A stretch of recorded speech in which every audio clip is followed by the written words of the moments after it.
Hi, and welcome to another episode of Hot Takes with me, the Silver Fox. Humza Yousaf is coming under strong pressure to release all the WhatsApp messages from Nicola Sturgeon and her team during the COVID lockdown. The whole pandemic has to be explained away, and he is currently resisting that urge. But the calls are out. The families of those who suffered demand to know what was going on, what was said, and they want the truth to be made public. This, of course, would be utterly damaging, not just to Nicola Sturgeon personally, but to the SNP, as it will be seen that a lot of the stuff that happened probably didn't need to. Now, Humza Yousaf, of course, was the Health Secretary, not during COVID lockdown, it was later, but he would have certainly been aware of some of the things that came on. He was there, people were reporting to him. So he knows a lot more than he's ever prepared to say, I suspect. However, those WhatsApp messages must be released. And this raises the question of why there were so many burner phones. Was it simply so that there'd be no trace of these messages?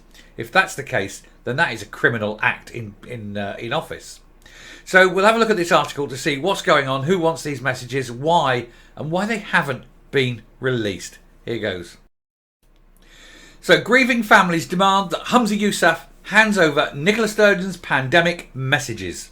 Solicitors acting for the bereaved families have demanded that communications of the First Minister, Clinical Director Jason Leach and other key government figures are handed over for examination. And that is something that they cannot and dare not do. He knows that if they exist, if they are currently on phones that are unavailable, then it will be utterly devastating. It would probably see the end of the SNP. They were putting people with COVID into nursing homes.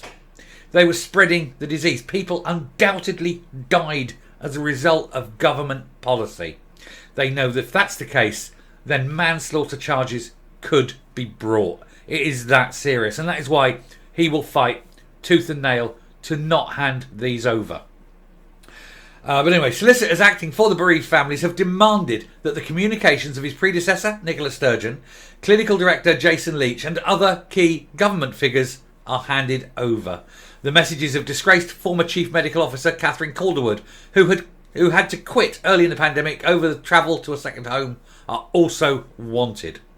I think it should be illegal. They should pass a law making it illegal for all government ministers, all politicians, regardless of how high up the tree they are, to use any kind of third-party communications. If they're found guilty of doing so for any kind of official business, it should be something like a 10-year jail sentence, just to make sure they don't do it. And of course, the people they're sending messages to will have an obligation to report it if they receive one of a political nature from someone, using the likes of WhatsApp.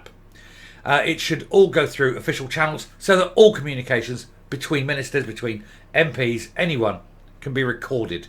And that way there'll be no comeback later when they're saying, oh, no, this was WhatsApp, blah, blah, blah, and hiding facts. Make this law, make this happen, and make sure that nobody is allowed to do this in future.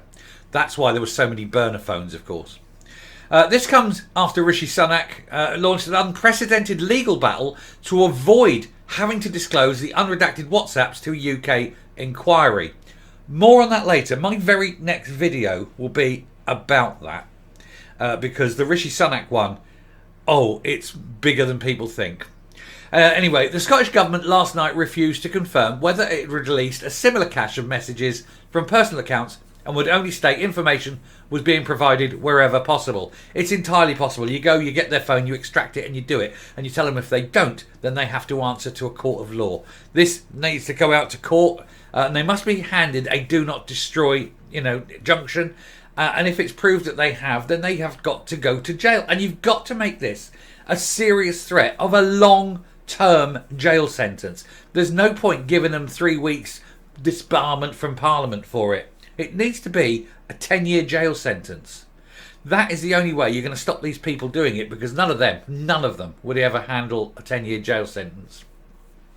Amma Anwar, lead solicitor for the Scottish COVID bereaved group, said, "This doublespeak needs to end. Have the WhatsApps and diaries been handed over or not? We will take whatever legal action is necessary to make sure all relevant WhatsApps, diaries and other digital communications, such as signal messages from the key Scottish ministers and officials, are provided. We need immediate clarity on what has been requested and what has been given, just as is happening with the UK inquiry. The Scottish inquiry must demand full, unredacted disclosures, and we will be working to ensure that this is the case." And of course, they will fight, as I say, every inch. They do not want to do this. And there's Dr. Catherine Calderwood, who, in case you were wondering, has to wear that just in case you weren't aware, because it's a flag, isn't it? Just in case, because apparently that's the only important thing in her mind. The demands from the families is contained in a letter to the chair of the Scottish COVID-19 inquiry, Lord Brailsford. Calls for access to the personal WhatsApp accounts of ministers have come after leaked messages from former UK Health Secretary Matt Hancock appeared to show COVID policy being discussed and decisions taken using the app. Using the app because they didn't want anything official and written down. They didn't want anything that could come back and bite them, because they knew that most of what they were doing was not health related. It was a power grab. It was a power grab, and it was an illegal one. And the things they did were illegal, and that people died. Undoubtedly, people died as a direct result of what these ministers were doing. And they knew it in advance, but they weren't prepared to actually act and work backwards, because they needed to be shown that they were doing something and they were effective. And especially in the Scottish case, they were doing something different from England. They had to go that one step further to show that they cared more. They didn't care. They were killing people. A total of 16,465 people in Scotland have died with COVID since the outbreak began in March 2020, and separate public inquiries have been launched here and UK-wide. They are likely to focus on the decision-making process that resulted in thousands of care home deaths after infected patients were moved from hospitals into homes. They were basically they were using it to get rid of the elderly, because they knew that would reduce the pensions and care bill. That is effectively what they have done. It is a cynical ploy to save money. Quick, get the sick into the vulnerable homes. Let's see if we can take a few out with them. Save ourselves a pretty penny or two. A letter seen by the Sunday Mail from Anwar's office to Lord Brailsford, dated the 2nd of June, states, "Shockingly, this March, over 100,000 WhatsApp messages of the former Health Secretary Matt Hancock, containing over 2.3 million words, were leaked.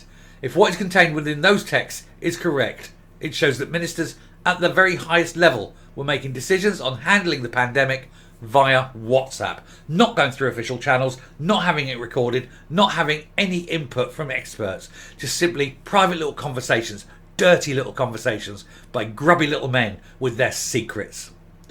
Ministers, of course, would have known that such messages cannot be requested by freedom of information, which is why they use them.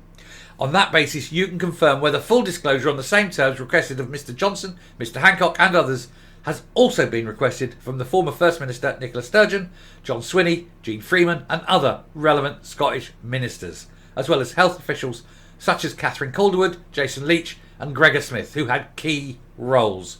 Can you advise whether there was any resistance to the request, and if so, on what basis? Well, you can guarantee the basis will be that they don't want these messages to come out because they are so appallingly damaging. There will be stuff in there that will undoubtedly lead to criminal cases in the court. I guarantee it. And that's why they're going to fight this. They cannot be seen to have it. They will probably rather delete the messages and take whatever punishment will come from the deletion of a message than release them and go to court for years. They could go to jail for years because of some of the things they have done. Furthermore, apart from the WhatsApp messages, can you advise whether other social media, notebooks and diaries have been requested? The families have asked us to place this request on public record. The families we represent believe that no individual, no matter how powerful, can be allowed to interfere with the pursuit of truth, justice and accountability by this inquiry. Those who lost their lives to COVID-19 deserve nothing less. Anwar confronted the First Minister Humza Yousaf's own WhatsApp communications could also be relevant, though his work as Justice Secretary through his work as Justice Secretary through the pandemic.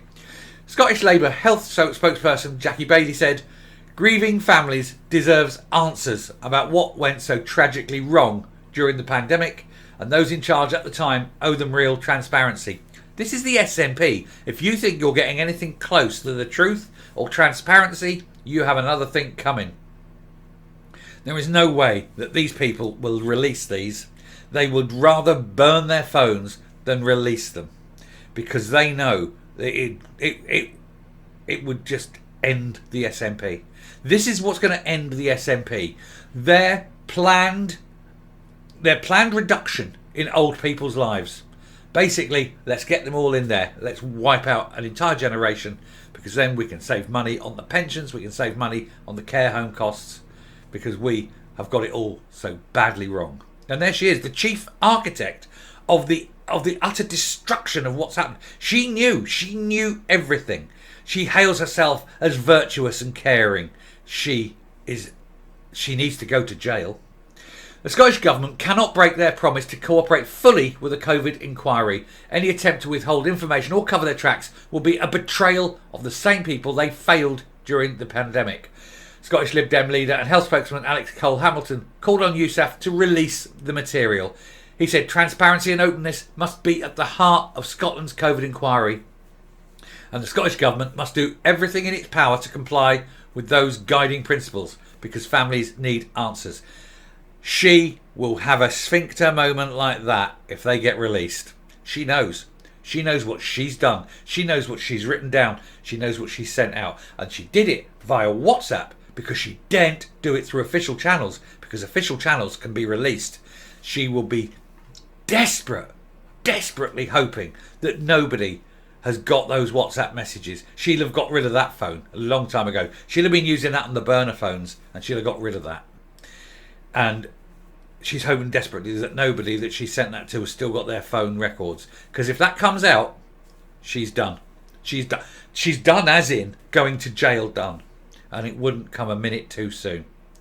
Last time, the Scottish Government's narrow and shallow pandemic exercise failed us badly. But this inquiry can provide new hope for families of victims and lay down critical early learning for the future. When we asked the Scottish Government whether WhatsApp messages had been sought or handed over, a spokesman said, "The Scottish Government is cooperating fully with the Scottish and UK COVID public inquiries, and we support them in their work to explore the handling of the pandemic and to identify the vital lessons we all need to learn. We have provided material held and will continue to do so wherever possible. Extensive work has been taking place to record key COVID-related decisions and to ensure that information supporting and evidencing these decisions is shared with the inquiries. It is a matter for the independent inquiry chairs to make decisions about how they consider and, where appropriate, publish such materials. We have established records management processes for recording decisions made by ministers' officials, which form part of the Scottish Government corporate record." That is an awful long way. That's an awful lot of words. And it's an incredible amount of BS to say, no, they're not releasing the records. They don't want to. They've basically avoided it. They've given all that spiel and they're avoiding the question because they know they cannot possibly release this. Just going to finish here with Sunak's legal battle with the UK COVID inquiry could cost taxpayers hundreds of thousands of pounds, despite a minister admitting the government is likely to lose. He's going to court. He knows he's going to lose, but he's going to court because he's desperately going around and getting everybody to delete these WhatsApp messages because he knows how bad it makes him look. But you need to see the next video. So if you haven't subscribed, subscribe now because you don't want to miss the next video about Sunak and the WhatsApp messages. And it's got nothing to do with COVID.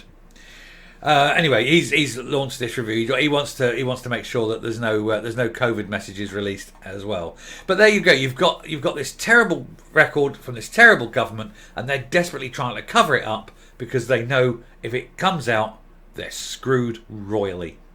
And I'm done. Coming up. There will be a lot of twitching bottoms this morning. People desperately ringing around going, have you got anything? Have you got your COVID phone? Have you got your COVID phone? Oh. Delete everything. Delete. Burn your phone. Do something. That'll be going on. People will be running around demanding phones. There'll be people going there. Give us your phone. Want it. They'll be doing that. because they cannot allow anything like this to come out. There will be criminal action occurring right now as people are rushing around these people's houses demanding their phones, deleting messages. It is absolutely a shit show, isn't it? These people know, they know how dangerous this is. And I say we need to bring this law in that anyone in government must use an official channel, and if they fail to do so, if they do a single message, a single official message that goes through on a non-official route like WhatsApp, they go to jail and they get 10 years. And there's no parole. They get 10 years. They do every day of 10 years. Officials, ministers and everything like that must be held to the highest standards. And when they break those standards, they must face the highest possible punishment. Anyway, I'm done. Thank you very much for watching. If you like what you're seeing here on the channel, please hit that subscribe button. Ring the bell, leave a like, leave a comment, please share the video. And until next time, stay safe, stay well, hold your government to account, and goodbye.